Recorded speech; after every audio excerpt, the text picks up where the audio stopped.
former female priest who spent more than 2 decades in the Episcopal Church is now speaking out after being defrocked because she embraced another faith. Today, Ann Holmes Redding calls herself both a Christian and a Muslim. But her move to Islam came at a very high price. Dan Harris reports on this woman's test of faith. Ann Holmes Redding was an Episcopal priest for 25 years until a radical test of faith. Several years ago, while she was mourning the death of her mother, she was trying out an Islamic meditation technique that she'd learned in an interfaith class. And that, she says, is when it happened. It came with such clarity and such power that I could understand it as nothing else but an invitation from God. In fact, she says it was Jesus himself who led her to Islam. You think Jesus led you to become a Muslim? Yes.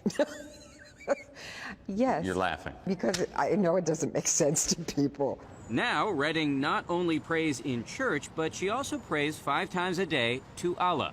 In Islam, Jesus is viewed as a prophet. Yes. Not as the Son of God. Yes, you're right. So yours is a radical rethink of the Christian scriptures, a rethink that a lot of people would call heretical. Yes, and do. Loudly. This spring, the Episcopal Church revoked Redding's right to be a priest. Being defrocked, I would imagine, was a pretty traumatic experience. Yes, that's an understatement.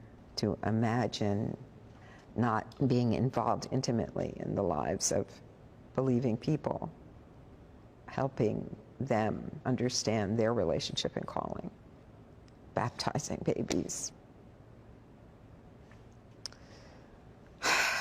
It's a big loss. It's a huge loss.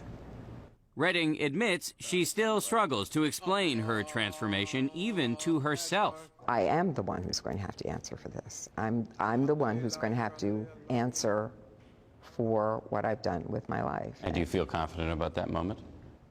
It's in the best of hands. Dan Harris, ABC News, New York.